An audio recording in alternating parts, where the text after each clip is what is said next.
Binisita ni Pangulong Ferdinand R. Marcos Jr. ang Visayas Disaster Resource Center sa Mandawi City sa Cebu.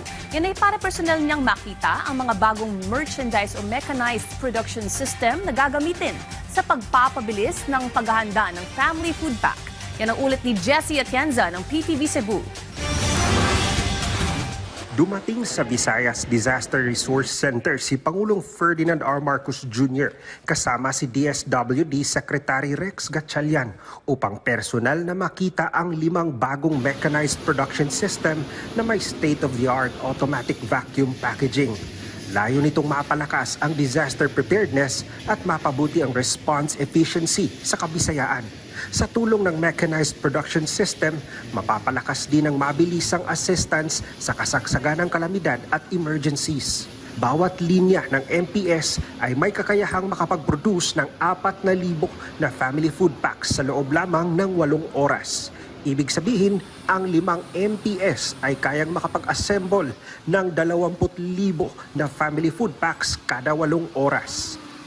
O puro makina na, dati kinakamayan. Nung manual, ang trabaho rito ay nakakapag-produce sila sa isang araw 10 to 12,000.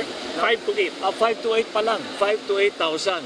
Ngayon, pagka full blast, itong ginagamit itong mga bagong mga machine ay dadami na hanggang 30,000. Kaya nila a day, a day ito. 30,000 a day. Sa ngayon ay naka-storage, nag-aantay, meron na tayong 4 million na ganitong mga food pack. Malaking tulong itong pagkagawa. Ito pinagawa pa natin, pinadesign natin itong mga machine na ito para talaga sa Pilipinas. At ito meron tayo sa Luzon, ito yung para sa Visayas at saka Mindanao. Yung Mindanao, meron tayong tinatayo na isa pa sa Butuan City, pero hindi pa mag-operate yun hanggang siguro end of the year, next year. So, in the meantime, dito muna natin kukunin.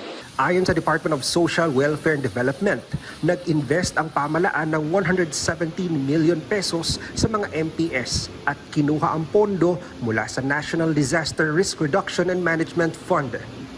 Ang direksyon ng ating Pangulo is una maibsan yung pangamba ng ating mga kababayan na kung may sakuna, hindi nila alam saan kukunin yung pagkain. Ina-assure natin sila lagi, maliit man o malaki ang sakuna, handa ang pamahalaan nasyonal na tumugon sa inyong pangangailangan sa pagkain and later on sa cash assistance. Yung pangamba kasi ng mga disaster ng mga biktima lagi is pagka nagkaroon ng malakihang bang disaster, handa ang pamahalaan na pakainin kami.